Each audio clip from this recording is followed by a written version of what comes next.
This is going to be my top 15 performers in WrestleMania history. I decided to go with 15 here because the 15 just looks a little bit more interesting than the 10. The 10's a little bit too obvious. And, there wasn't that many. I think there's only one YouTube video that did this topic. And from the videos I've seen on it, or the lists I've seen of this, I wasn't too happy with the list.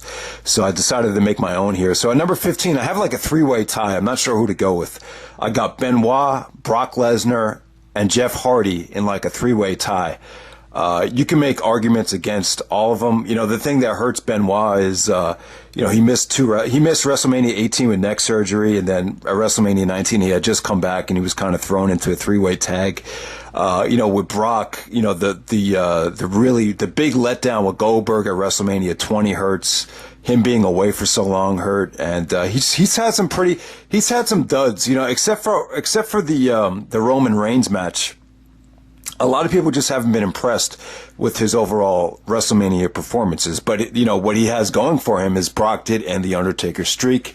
So that does count for something. And then Jeff Hardy was really like the image that you think of when you think about the Triangle Ladder match or the TLC matches is, Jeff Hardy and doing the Swanton Bomb off the top of the ladder, or Jeff Hardy taking a big bump, like Ed spearing him off the, off the ladder while he's hanging on the belt. So there's just, Jeff Hardy has some of the most iconic images in WrestleMania history.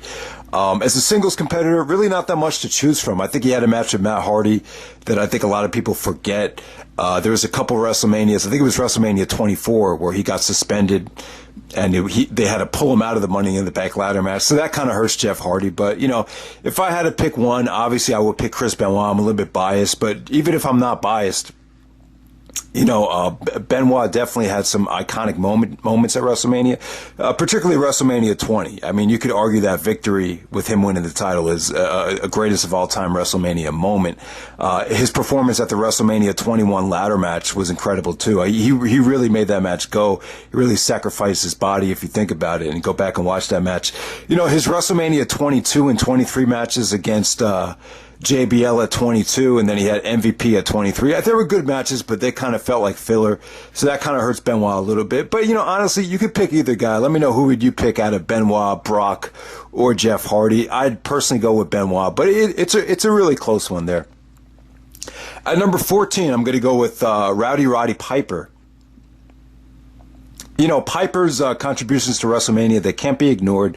The only great match he had at WrestleMania was the match against Bret, which was an all-time classic in terms of storytelling and timing and precision. That is really a great match to go back and watch.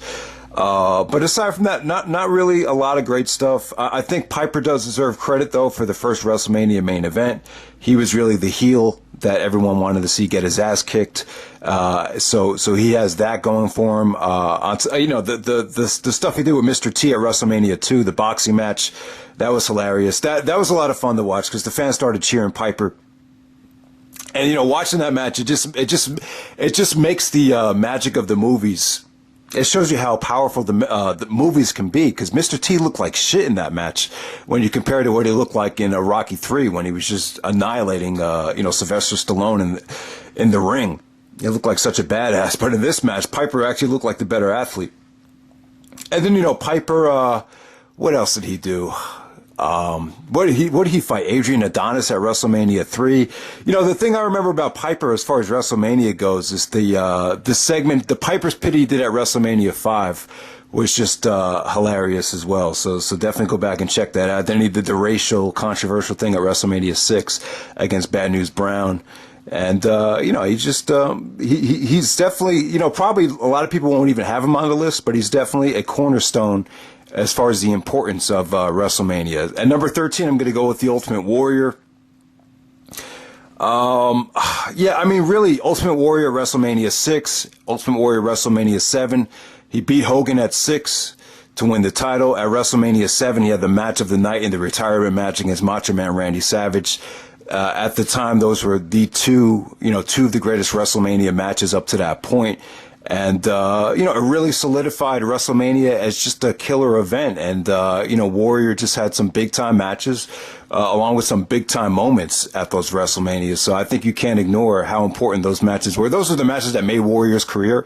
And those were two of the matches that helped define, the first, 10 WrestleManias or 7 WrestleManias. At number 12, I have Triple H. So Triple H is pretty low on this list. So the good and the bad here. Triple H has had some lackluster performances at WrestleMania. WrestleMania 18 against Chris Jericho wasn't a bad match, but it was underwhelming. WrestleMania 21 against Batista, killer buy rate, killer build up, but a underwhelming main event. WrestleMania 25 against Randy Orton. Really a lackluster, bad WrestleMania main event. WrestleMania 26 against Sheamus, a forgettable undercard match. And there we go from there. Has he had other, so there were some mixed feelings on the Brock Lesnar match, but, he's had so many matches, I'm not going to get into all of them. But bottom line is, I just said that there's a lot of negative and poorly received main events on Triple H's behalf, and that's why Triple H is so low on this list. But you give him credit. A lot of his WrestleMania main events got great buy rates. For example, his pay-per-view main event with Batista at WrestleMania 21 at the time that I think that had the record for highest WrestleMania buy rate of all time. If you when we get to WrestleMania 21, so he deserves credit for that. And, he just had some killer entrances, some great moments at WrestleMania. Him putting the right guy over when the time was right, like Chris Benoit at WrestleMania 20, for example. I think he deserves credit for that. But then you could argue that with the Booker T situation, he didn't do the right thing there. That's debatable. But, bottom line is Triple H, I believe he's main evented more WrestleManias, or just as many as Hogan at this point. Maybe he has the record. I'm not sure. I'd have to go back and tally him up. But number 11, I'm gonna put the Triple H hater right above Triple H. Number 11, I'm gonna go with Edge. Edge is gonna be my number 11 pick. Edge was great in those TLC matches. Obviously, you remember the spear to Jeff Hardy off the top of the ladder. That was pretty awesome. And then as a single star, when did Edge really come into form? WrestleMania 18, he had kind of a comedy match against Booker T where they feuded over shampoo. But Edge missed WrestleMania 19 to a neck injury. He missed WrestleMania 20. Then he won the ladder match, the Money in the Bank ladder match at WrestleMania 21. So for a while there, Edge was undefeated. He had the match of the night, someone argued, with Mick Foley at WrestleMania 22.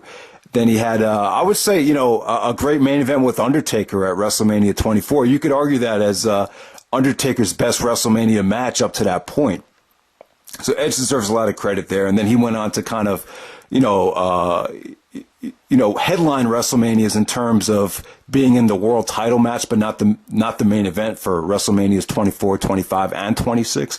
So he deserves credit there. But I think Edge has had a pretty remarkable career when you factor in his tag team work in the ladder matches and some of his main events as a single star at WrestleMania. At number 10, I'm going to go with Chris Jericho. For a while there, Jericho was kind of frustrated with his WrestleMania opponents. Not his opponents, but just his matches at WrestleMania. He always envisioned himself having like a steal the show, Ricky Steamboat type of classic at WrestleMania, and he was disappointed with the WrestleMania 16 triple threat match where he won the European Championship.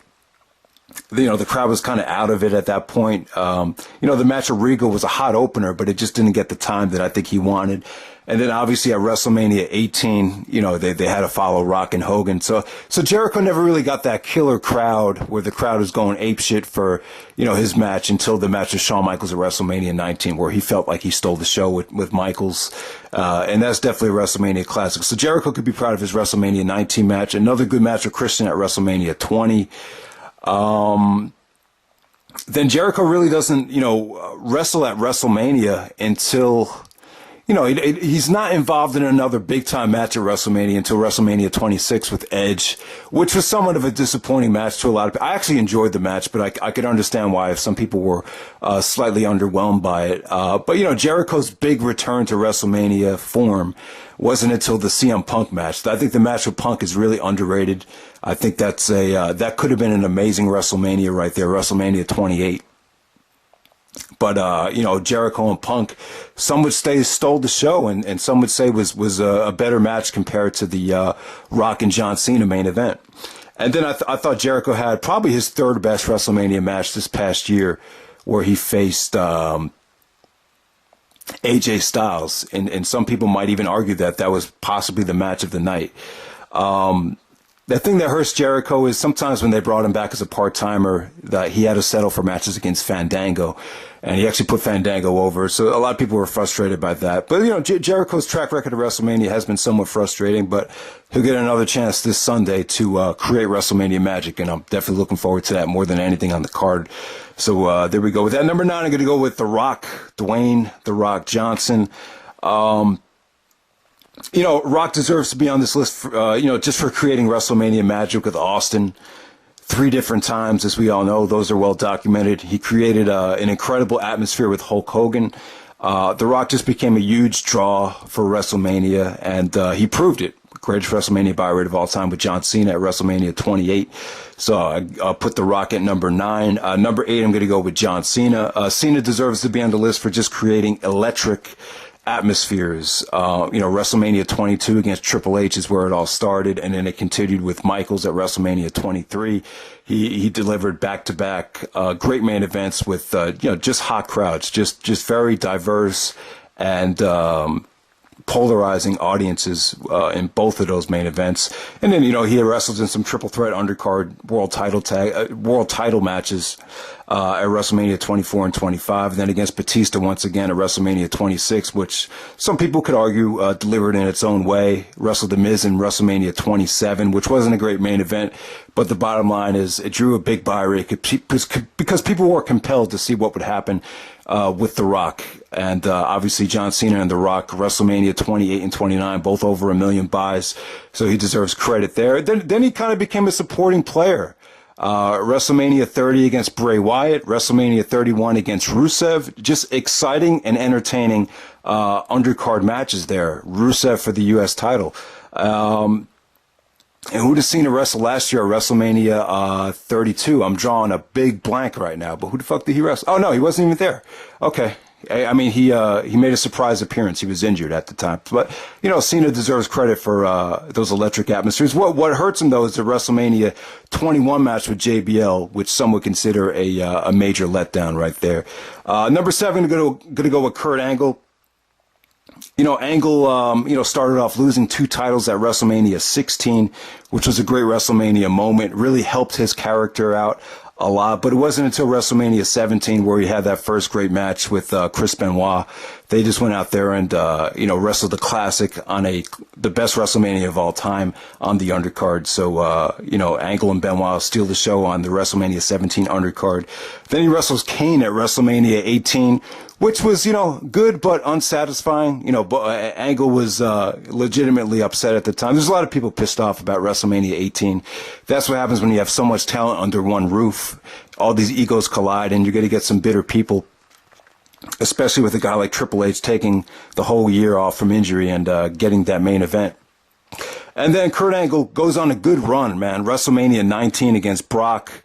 There's some mixed feelings on the main event, but I think everyone would say that was a dream match, and it was a very exciting and dangerous main event. And then WrestleMania 20 with Eddie Guerrero was definitely a wrestling clinic. It's an underrated match, in my opinion. WrestleMania 21 against Kurt Angle. Kurt Angle versus Shawn Michaels at 21. Obviously, you could argue that as being the greatest WrestleMania match of all time. Some would say it's their favorite. So Angle went on a nice run. From 19, 20, and 21, he wrestled in classics at 3 WrestleManias in a row. And then at 22, he was booked in a very short but entertaining as hell triple threat match with Randy Orton and Rey Mysterio with a very hot Chicago crowd right there. So Angle's number 7, strictly probably from a performance standpoint. I'd have to put Angle at 7. Number 6, I'm going to go with Hollywood Hulk Hogan. Hulk Hogan,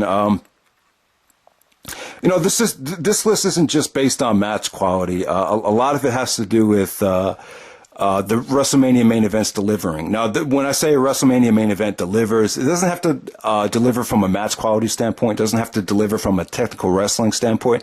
The bottom line is WrestleMania 1 worked. If it wasn't for WrestleMania 1 with Hogan getting that hot tag and the crowd being satisfied with the finish, who knows where the WWE and WrestleMania would be today. So Hogan deserves credit there.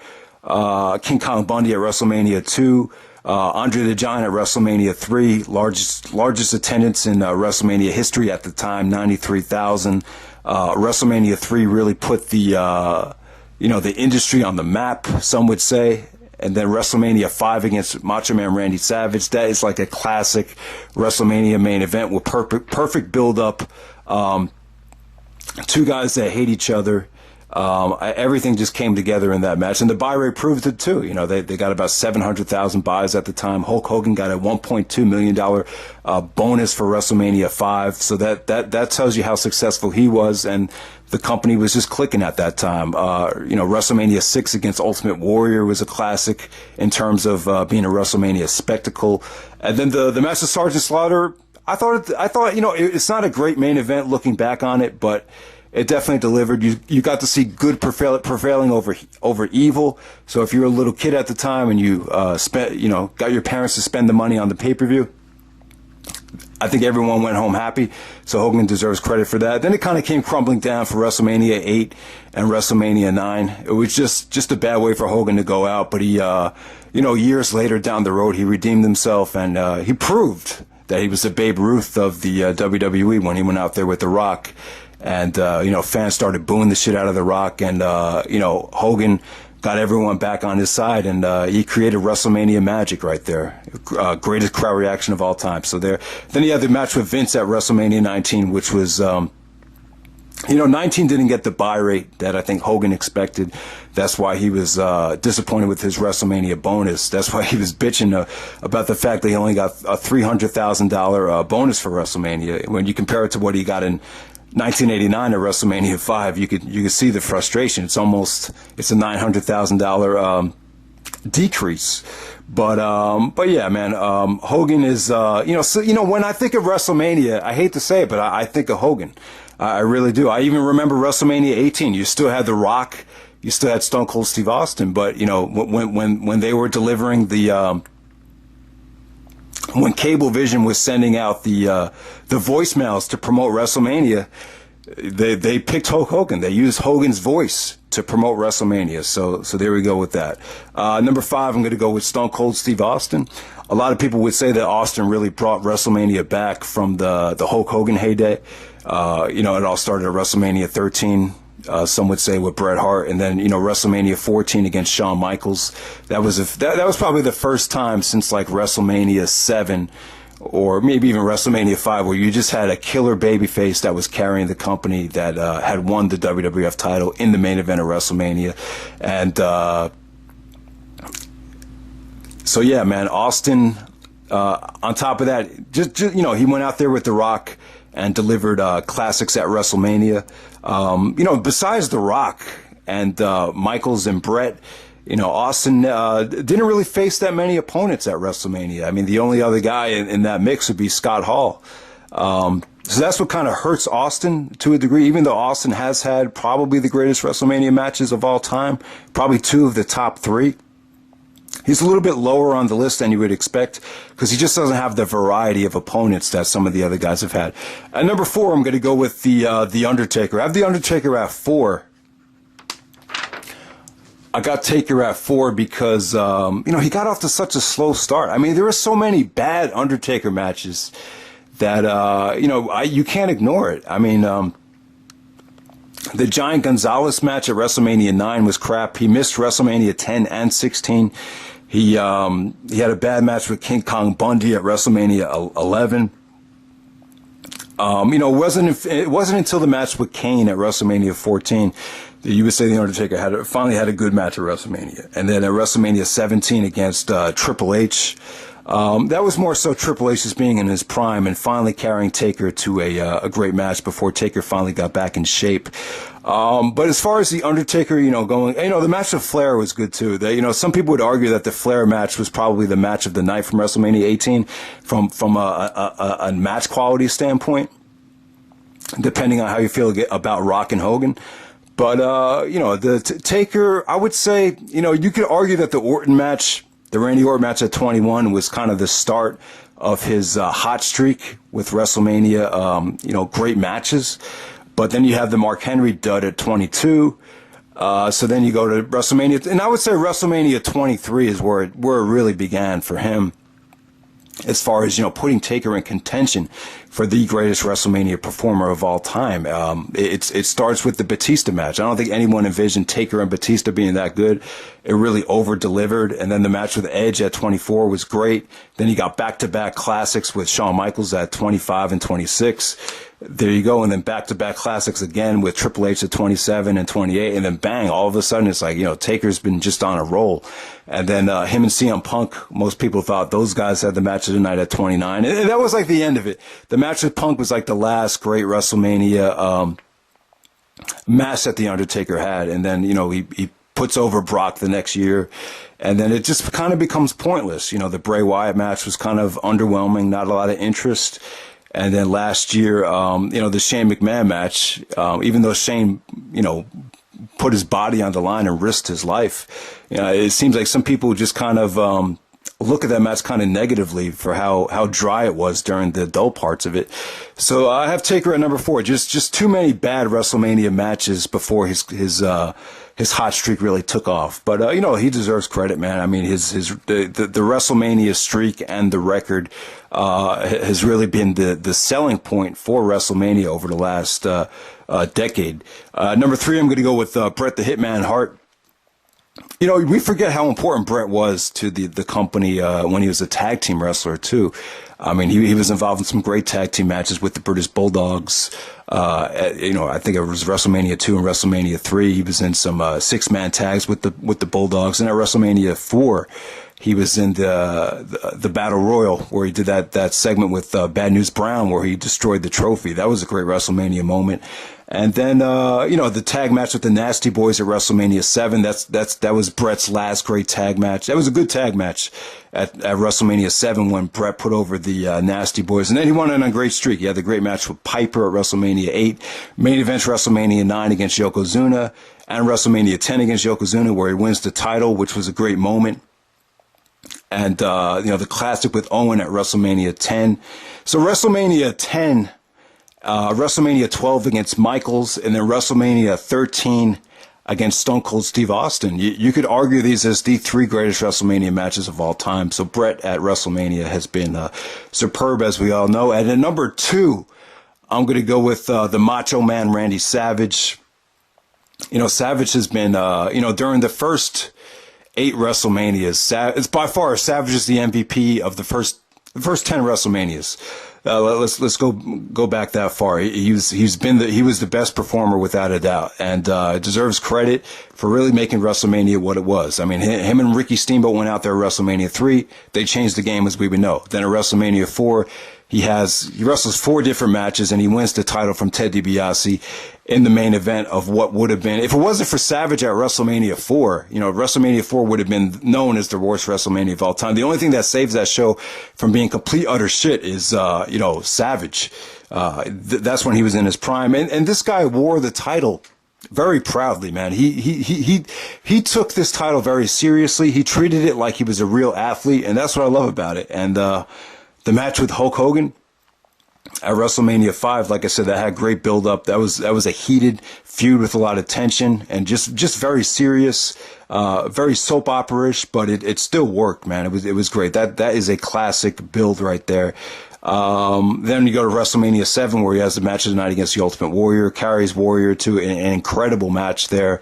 And then WrestleMania 8, he goes out there with Flair and delivers the match of the night on a star-studded show where he actually wins back the WWF title in a, some would say a classic Classic match right there, featuring a lot of great storytelling and a lot of great drama too, with Flair playing a great heel and Savage kind of going from the villain back to the hero in a flash right there. So yeah, man, I got to go with Macho Man at number 2. CM Punk even said that Macho Man is the real Mr. WrestleMania.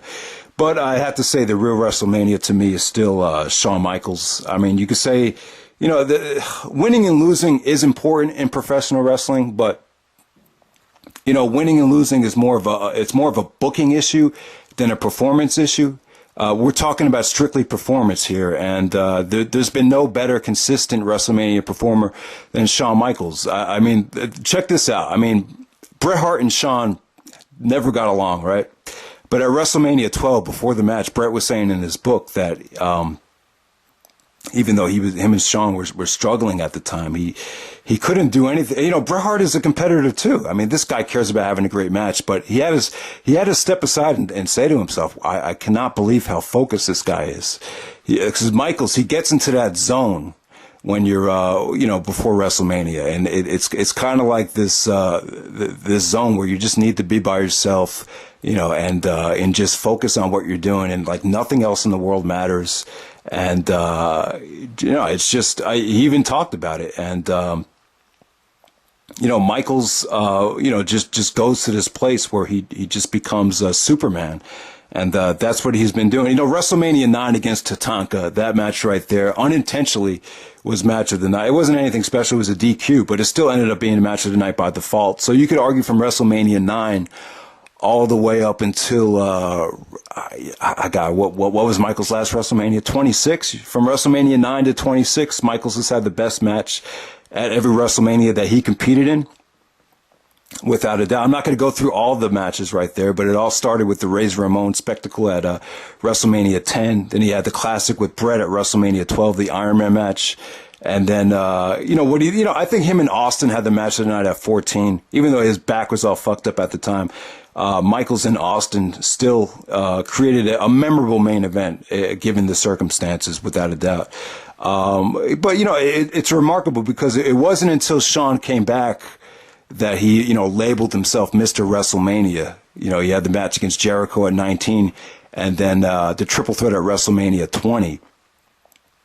And then before he had the match with Angle, he said to Angle, "Are you ready to step to the ring and face Mr. WrestleMania?" So by that point, he just had the confidence to go out there, and no matter whether he was gonna lose or win, he didn't give a shit. He said to himself, "I get over on how I perform at WrestleMania. So Kurt, you could go ahead and win this match." Kurt's like, "Yeah, I appreciate that," but it didn't matter for the rest of Michael's career. No one gave a shit whether he lost anymore. So he definitely grew up and showed maturity there, and he went on a run, and he proved it with the Undertaker that even well into his 40s, he could just go out there and still put on, classics, greatest WrestleMania main events of all time, that type of level. And, I think Michaels deserves to be number 1, no matter how much you want to knock him for anything that he's done. So that's my list right there. Hope you guys enjoyed it, and I'll be back with the WrestleMania preview on Friday.